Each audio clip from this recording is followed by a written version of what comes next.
Today I have a few items for you. The first one is Archbishop Gregory was talking at a Theology on Tap event. It's basically a low-key event at a brewery.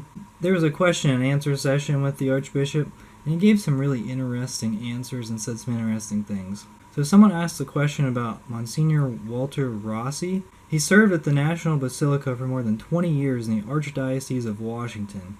And there were questions that came up about his sexual harassment. And there was one question that asked specifically why Monsignor Rossi is still active in the Archdiocese of Washington and why he is still in ministry at the Basilica. And Archbishop Gregory said, "It seems to me that the investigation has to come from his bishop. He's a priest of Scranton." And the Scranton Archdiocese confirmed that there was an investigation.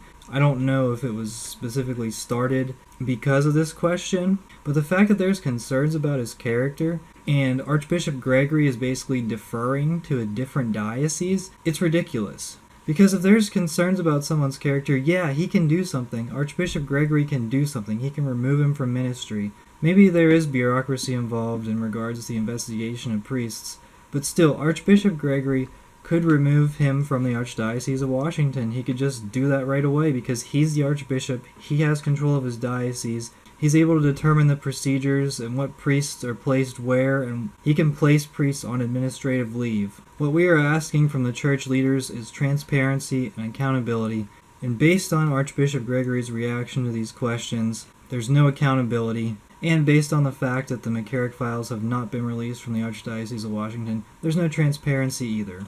During the same event, Archbishop Gregory said, "You can't be a good Catholic invested in Eucharistic adoration, but unconcerned about the poor, those waiting to be born, those on death row.